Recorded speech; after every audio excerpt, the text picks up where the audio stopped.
The top floor of Harbor Light Tower was silent, except for the hum of air conditioning fighting off the Georgia summer heat. Ilara Voss sat slumped in her chair, eyes closed, a silk cream dress creased against the leather. An open acquisition file spread across her desk, worth more than most people would earn in 10 lifetimes. The office door clicked open. Dorian Vale, a single father working the night maintenance shift, wheeled in his tool cart, moving carefully so he wouldn't wake her. He had no idea she was watching. And when his eyes landed on her computer screen, what he did next would change everything. If you're new here, stories like this one are what we do. Hit subscribe so you don't miss the next one. Ilara Voss had built Voss Maritime Analytics from nothing.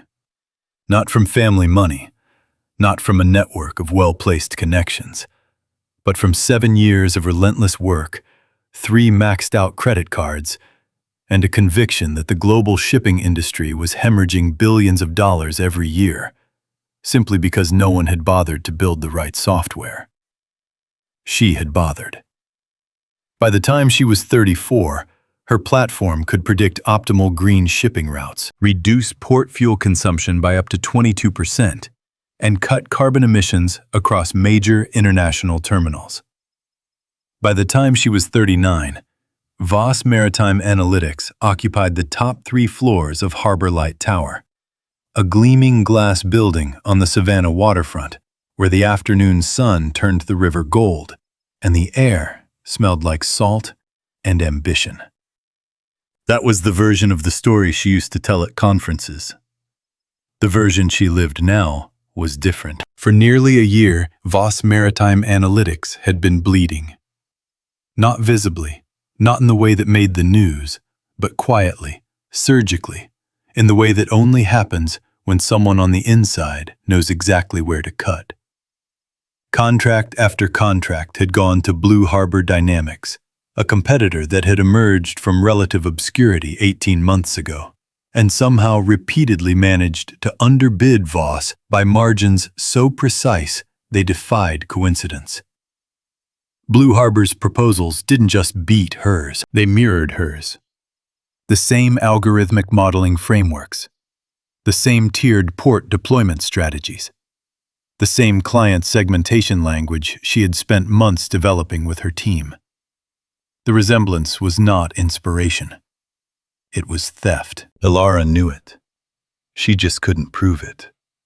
And worse, she didn't know who had given it away. The person she had trusted most was Adrian Sloan, her chief operating officer, the man who had been with her since the 2nd year of the company, when there were only 11 employees and the office was a rented suite above a waterfront restaurant.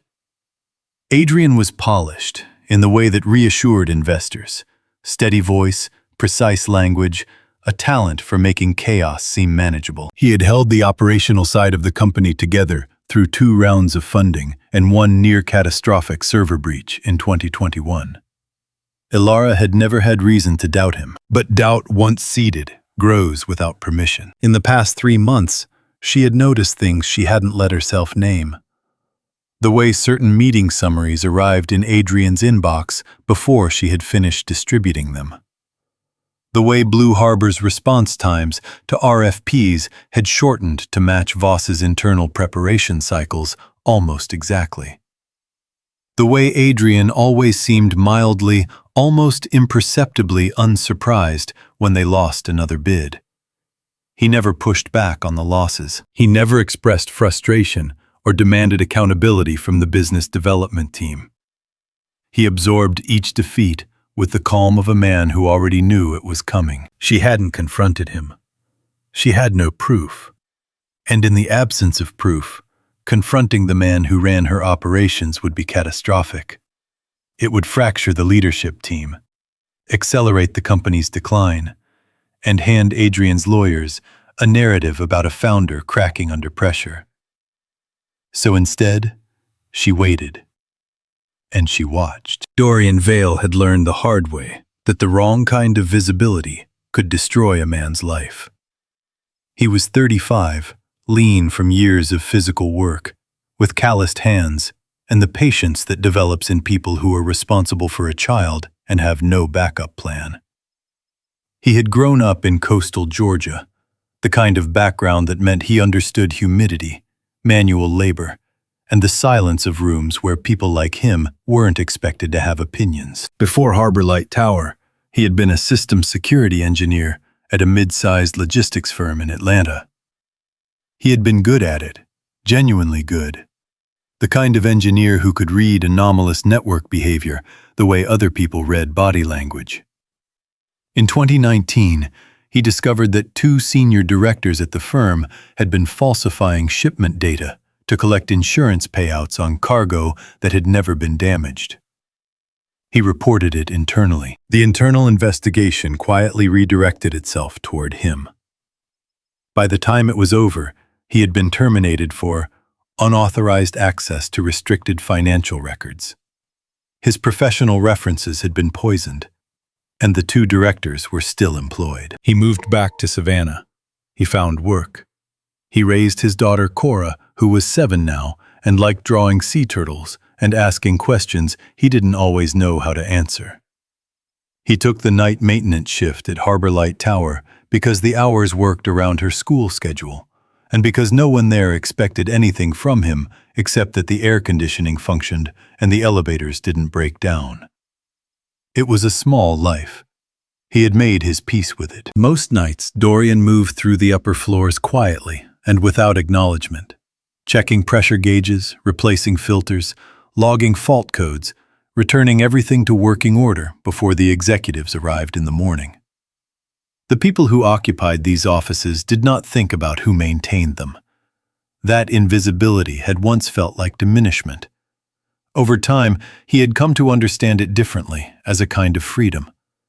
No one watched him. No one managed him. No one asked him to be anything other than competent and present. He had one person he still talked to from his previous life. Lennox Price, a former colleague who had transitioned into digital forensic consulting and now worked with law firms on corporate fraud cases. They texted occasionally, Lennox checking in, Dorian giving short answers. A few months earlier, Lennox had mentioned that if Dorian ever wanted to come back to the industry, he had contacts.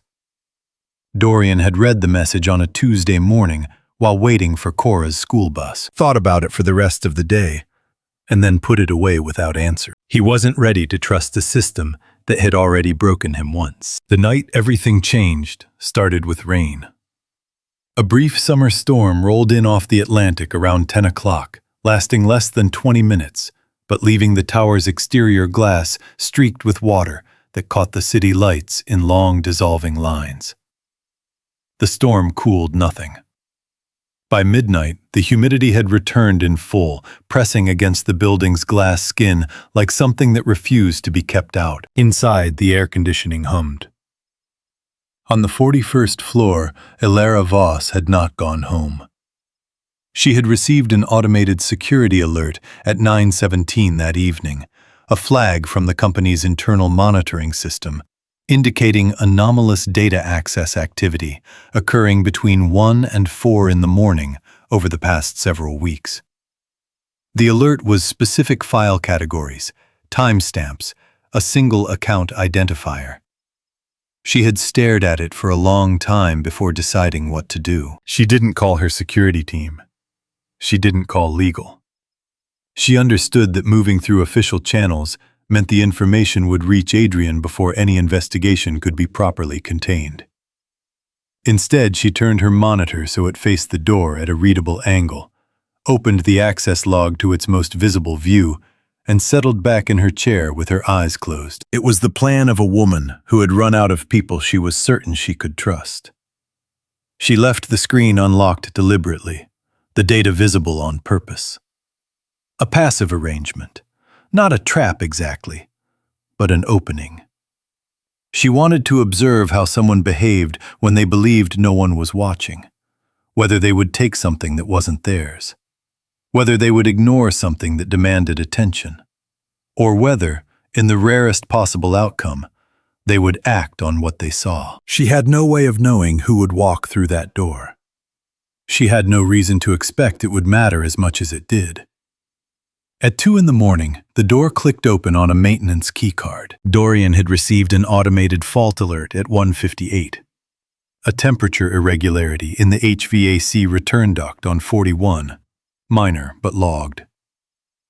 He took the service elevator up, wheeled his cart to the office at the end of the hall, and let himself in quietly, moving carefully in the low light so as not to disturb the woman at the desk. He had seen her before, in the lobby, in the elevator once, in the parking structure late on a Friday, always moving fast, always somewhere else in her mind. He had no particular impression of her, beyond the general awareness that she ran the company, and that the company had been visibly under strain for most of the year he had worked there. He went to the HVAC panel on the far wall, crouched down, removed the access grate. A partially obstructed filter, a routine fix. He worked quietly and methodically, the way he always worked when the building was asleep. It was when he stood to retrieve a replacement filter from his cart that his eyes crossed the desk and caught the monitor. He didn't mean to read it, but the screen was bright in the dark room, and the data was formatted clearly, and his brain, trained by years of reading system logs, processed what he saw before he had consciously decided to look. Bulk file downloads. Repeated. Scheduled between 1 and 4 in the morning across 14 weeks. The file names were technical, but entirely readable to anyone with a background in data systems route optimization models, international port bid packages, client acquisition data, green infrastructure project files, all flagged as restricted. All attributed to the same account, A. Sloan. Dorian straightened slowly. He knew that name. Adrian Sloan was the COO, the man in the sharp suits whose name appeared on every major company announcement.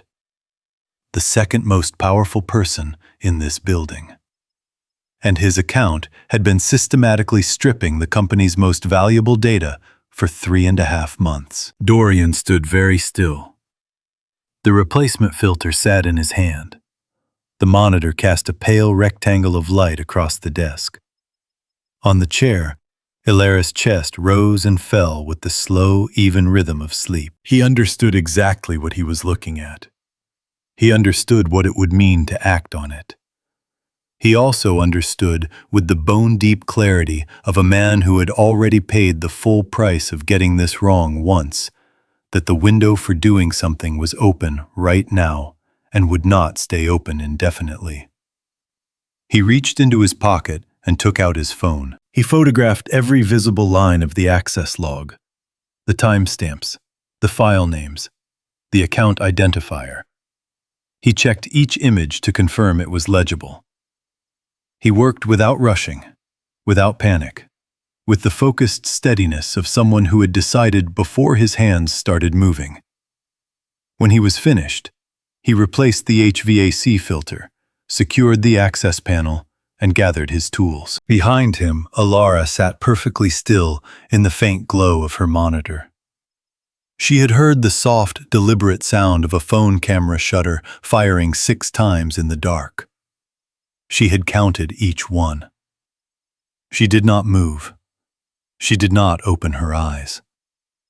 But something in her, some tightly wound thing that had been coiled for months against the possibility that she was entirely alone in this, released very slightly in the silence after he left. The basement level of Harbor Light Tower smelled like machine oil and concrete. The walls were exposed conduit and junction boxes, and the only light came from fluorescent strips buzzing faintly under the weight of the building above. Dorian wheeled his cart into the maintenance room, closed the door, and sat down on the metal bench along the wall. He looked at the photographs on his phone. He had seen data anomalies before. He knew what legitimate after-hours access looked like.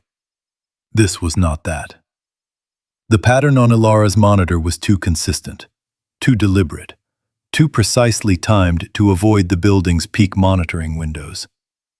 Whoever had configured those downloads had known exactly when the automated oversight systems ran their lightest loads. That kind of precision didn't come from carelessness. It came from someone who had mapped the system's blind spots before they began. He set the phone face down on the bench and looked at the wall. The compressors cycled on in the room next door. He thought about Cora asleep at his mother's house across town, her sea turtle drawings taped in a row above her bed. He thought about the morning routine, school drop-off, the 2 hours of sleep he could usually manage before afternoon pickup. He thought about how long it had taken to build the small, stable life he currently had, and how precisely he understood the ways it could be taken apart. He thought about Atlanta. The termination letter delivered on a Thursday afternoon by an HR representative who wouldn't meet his eyes. The silence from every professional contact he had reached out to in the weeks that followed. The moment he had understood that the institution he had trusted to handle the truth had instead used it against him. He picked up the phone again. Lennox Price's last text was 4 months old. Still have that standing offer if you ever want back in. No pressure. Dorian opened it and typed, I need you to look at something. Tonight if you can. It's important. The response came in under 10 minutes. Calling you now. Lennox picked up on the first ring. Dorian sent the photographs without preamble and gave him a moment to open them. He heard Lennox exhale slowly as he scrolled through. Talk me through where you found this, Lennox said. Dorian told him everything. The fault alert, the 41st floor, the woman at the desk, the monitor left visible and unlocked. He kept his voice level and sequential facts in order, no editorializing. Lennox was quiet for a moment. This is textbook exfiltration. Whoever configured this understood the access architecture well enough to schedule downloads inside low monitoring windows. That's not a casual user making bad decisions. That's someone who mapped the system's oversight gaps before they started pulling files. He paused. The categories you're describing, route optimization models, port, bid packages, client acquisition data, green infrastructure files. Those are the operational core of a maritime analytics company. If any of that material ended up in a competitor's commercial proposals, you're looking at trade secret theft. And if the green infrastructure projects involve federal port modernization funding, this becomes a federal matter. They do, Dorian said. The company works with federally funded port modernization programs.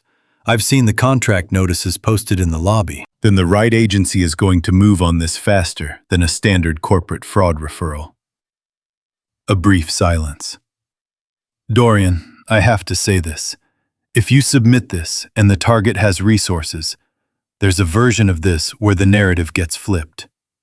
A maintenance worker with after-hours access to an executive floor, photographing content on an unlocked workstation. A defense attorney could construct something out of that. I know, Dorian said. I'm not telling you not to do it. I'm telling you to do it correctly. Because done correctly, that defense argument falls apart. The legal distinction between unauthorized access and observing openly visible data on an unsecured workstation in the course of assigned duties is meaningful. Framed properly, what you have isn't a tip from someone who was snooping.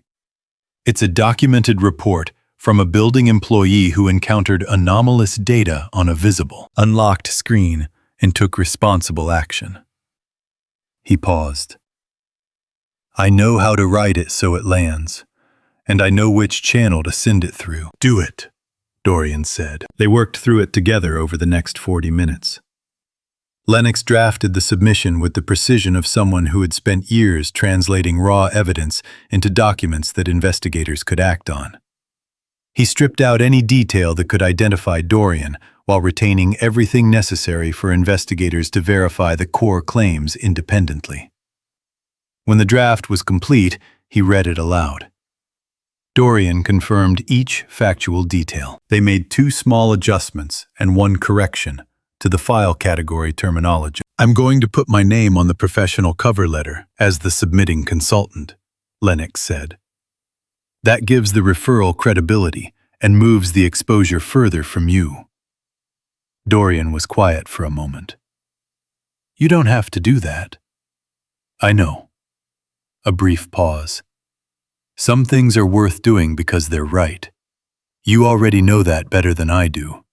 You proved it in Atlanta before anyone burned you for it." His voice was even, without sentiment.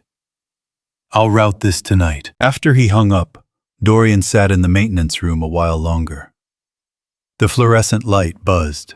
The compressors ran their cycle. Somewhere above him, 41 floors up, a woman was sitting in the dark, pretending to be asleep. Waiting to find out what kind of people still existed in the world she was trying to hold together. By the time his shift ended at 6, the Savannah sky had turned pale gray gold, the river catching the first light in long, still reflections.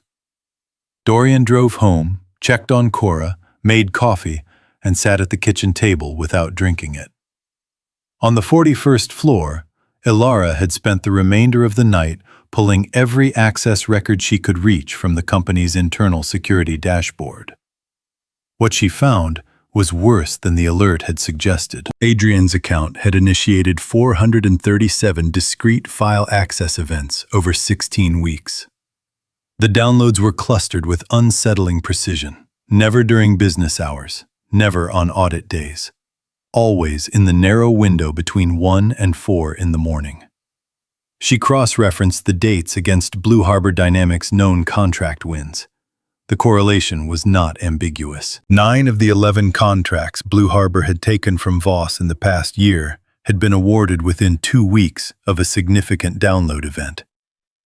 The Cascadia Port Modernization Bid, the Gulf Coast Green Terminal Project, the Caribbean Transshipment Route Optimization Contract. All lost. All preceded by the quiet, systematic removal of the exact data that had made Voss's proposals competitive. Ilara sat back and looked at the ceiling for a long time.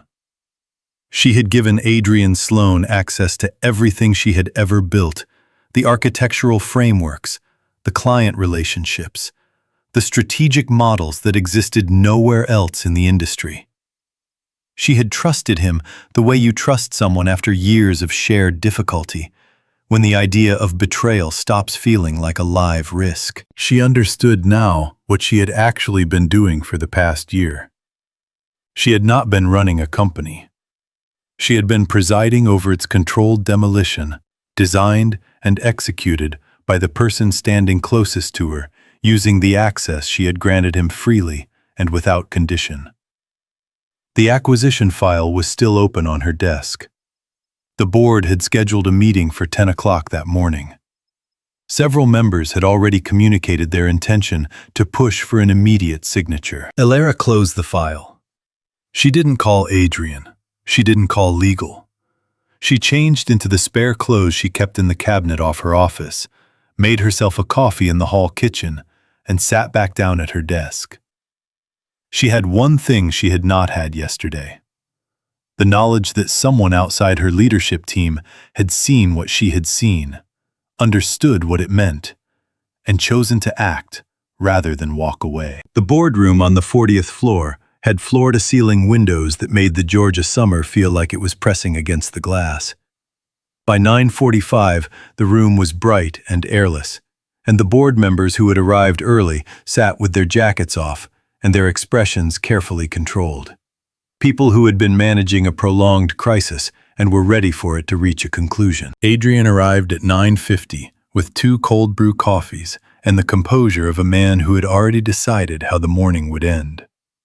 He set 1 coffee in front of Ilara, took his chair to her left, and placed his copy of the acquisition file on the table with the easy authority of someone who had quietly prepared everyone else for this moment long before the meeting began. "It's the right call," he said, just below the level the others could hear. "You built something extraordinary. Selling it isn't failure. It's making sure it survives. Ilara looked at the coffee. She looked at the file. She looked at Adrian's face, steady, warm, entirely composed, and found she could read it now with a clarity that had not been available to her before. Every practiced expression, every calibrated reassurance. The performance was flawless. It had always been flawless. That was the point. "Thank you, Adrian," she said. The meeting opened.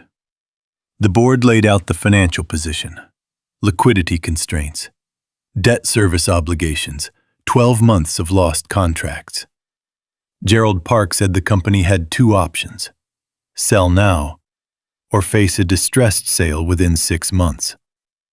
Another member said the employees deserved certainty.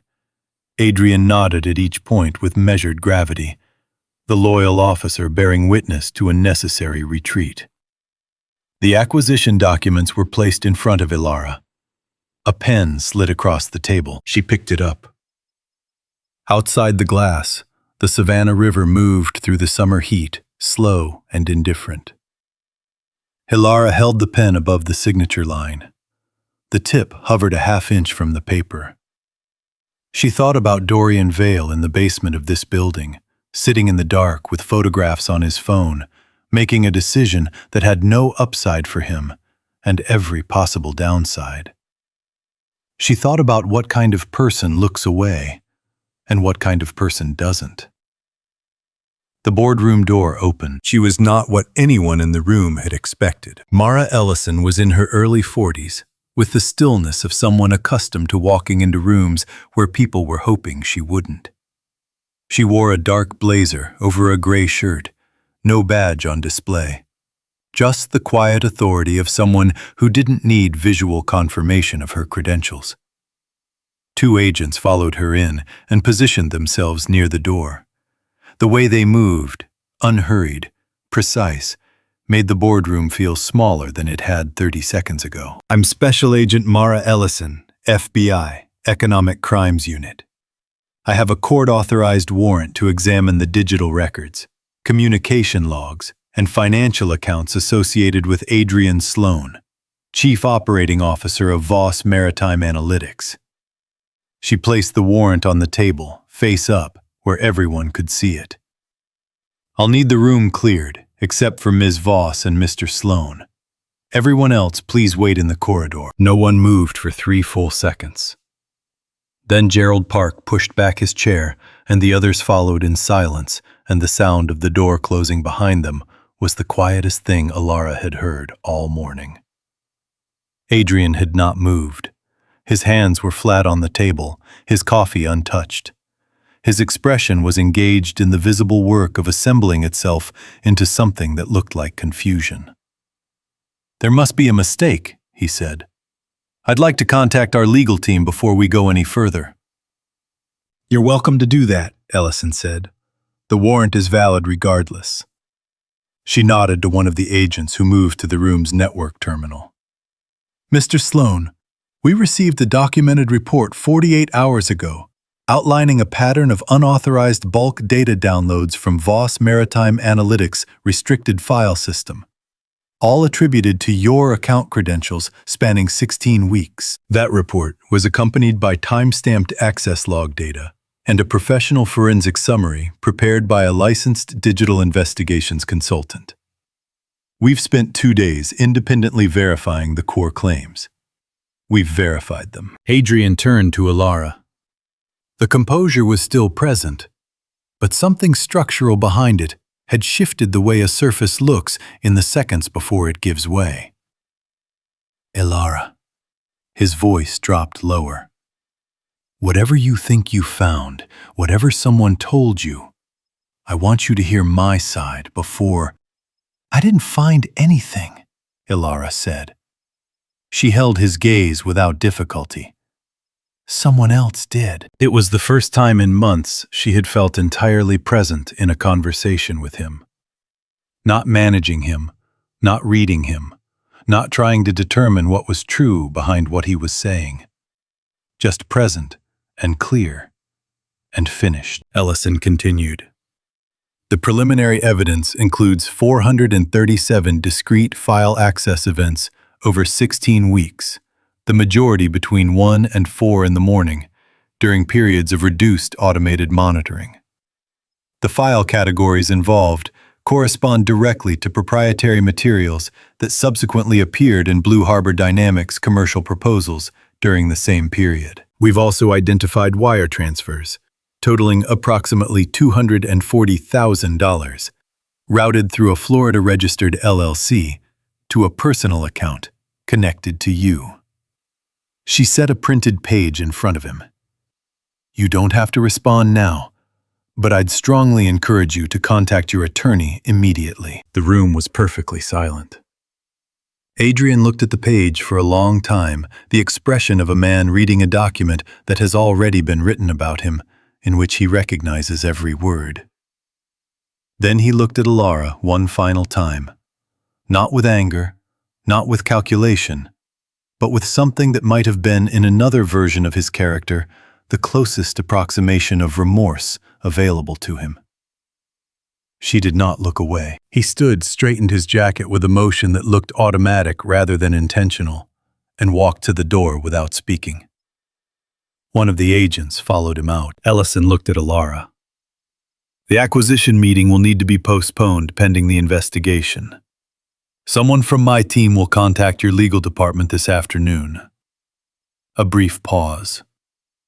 For what it's worth, Miss Voss, the report we received was exceptionally well prepared.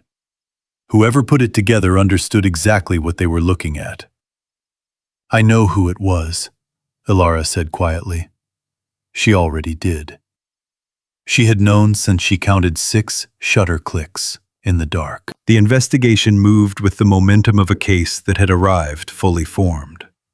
Within a week, Adrian Sloan had been formally suspended pending federal charges. Within 3 weeks, the evidence had expanded to include direct communications between Adrian and a senior executive at Blue Harbor Dynamics. A trail of modified file metadata indicating deliberate obfuscation, and confirmation that the Florida LLC had been incorporated 11 months earlier, 2 months before Voss Maritime Analytics had begun losing contracts. The acquisition offer was withdrawn. The board voted unanimously to suspend the sale process. 3 clients who had moved to Blue Harbor reached out to Alara directly, informed by their own legal teams that the competitors' proposals might be compromised by improperly obtained data. The Cascadia Port modernization bid was formally reopened. The company was not recovered. Not yet. But it had been pulled back from the edge of something it would not have survived. Lennox Price flew down from Charlotte for the first internal security review, retained as an independent forensic consultant to assist with the audit of Voss's compromised systems. He shook Alara's hand in the lobby and said 3 words before heading to the elevator. He did right. Alara said she knew. Lennox nodded and let it go at that.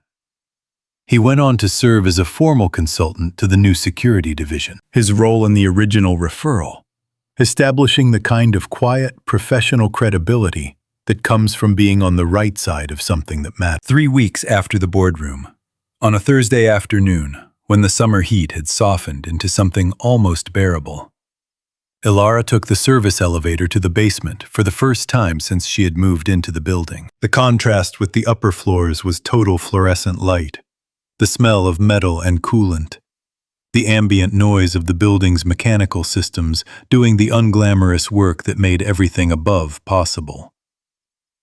Dorian was crouched beside an HVAC compressor with a torque wrench in his hand, his polo shirt damp across the shoulders.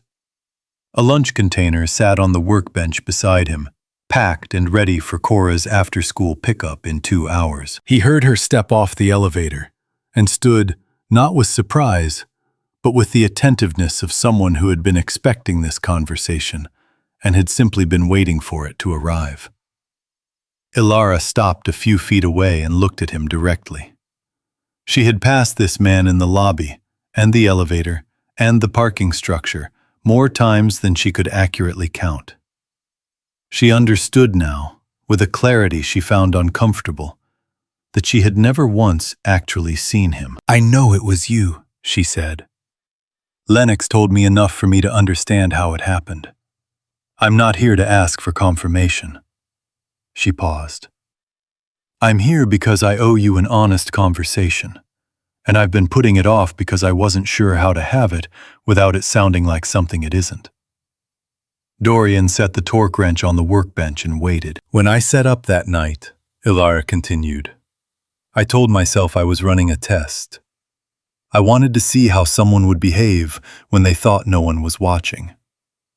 What I didn't account for was that the person who walked through that door would actually do something with what he saw. I had the same data.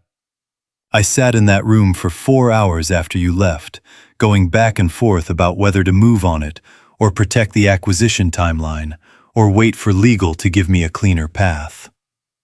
She paused. "You didn't have any of those competing interests. You just decided." "I went back and forth," Dorian said. "It just didn't take as long as it used to." Ilara was quiet for a moment. "I want to offer you a position. Head of the Office of Trust and Systems Integrity, the security division we're building as part of the restructure.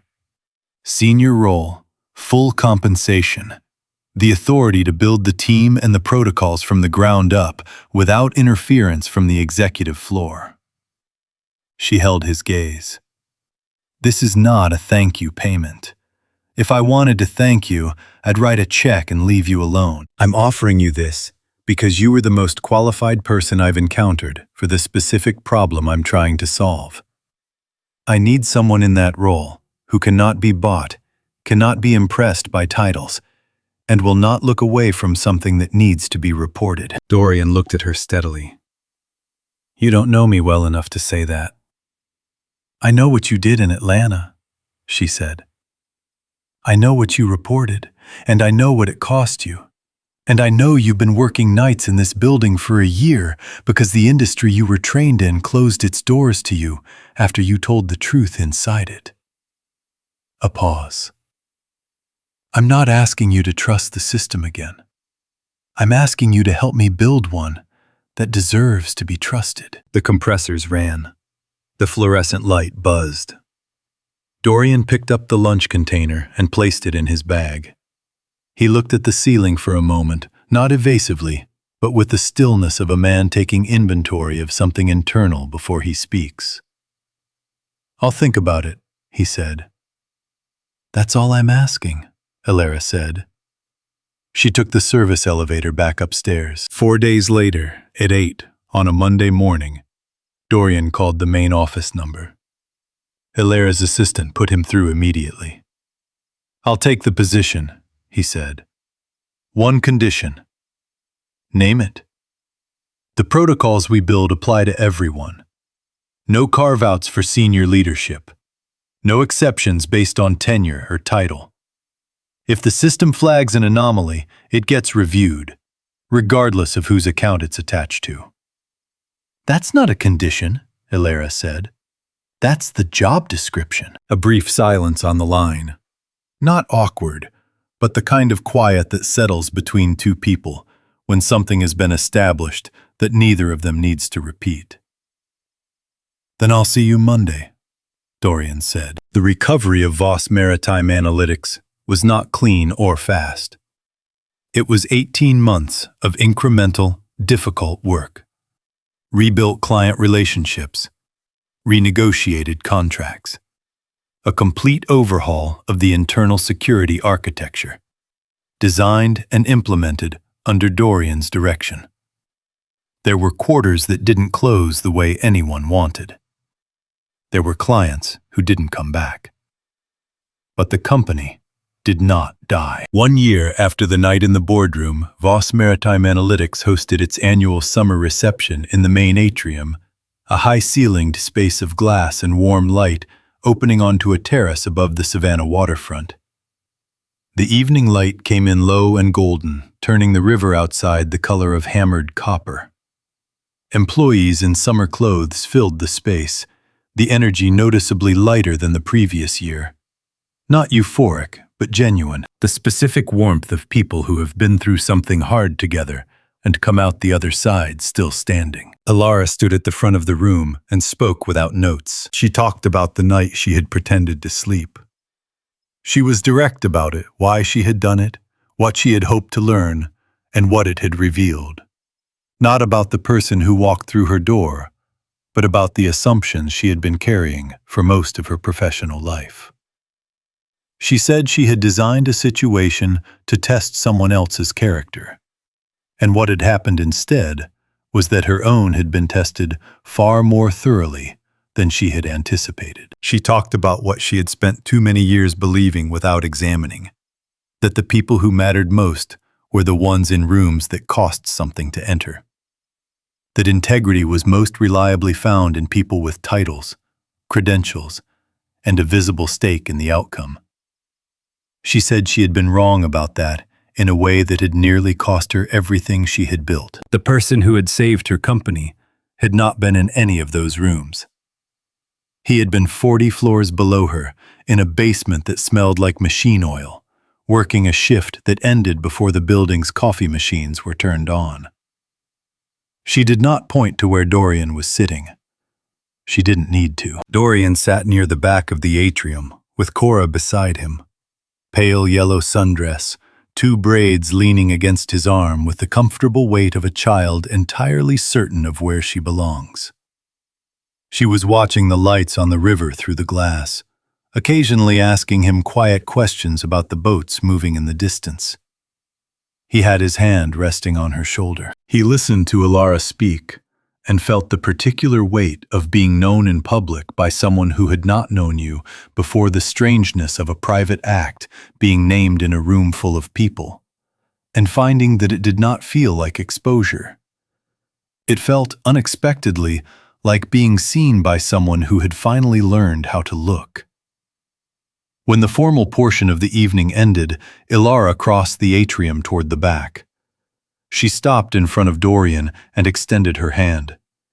He stood and shook it. No speech, no gesture made for the room.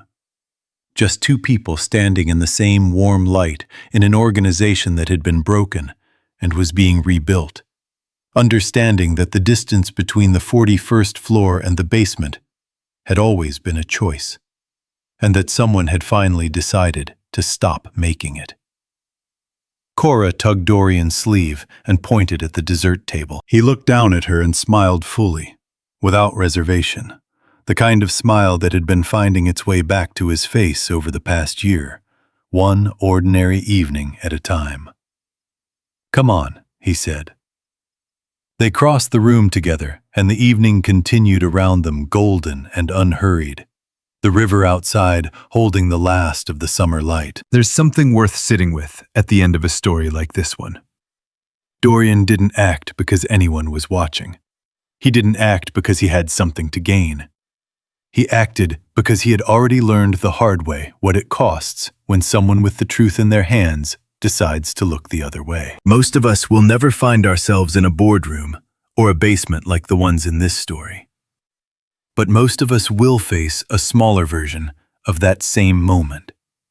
The choice between what's convenient and what's right, when no one is there to see which one we pick.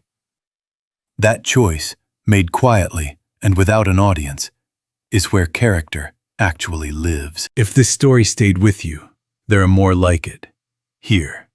Stories about ordinary people in extraordinary moments, and what they chose to do with them. Subscribe so you don't miss the next one. It means more than you'd think.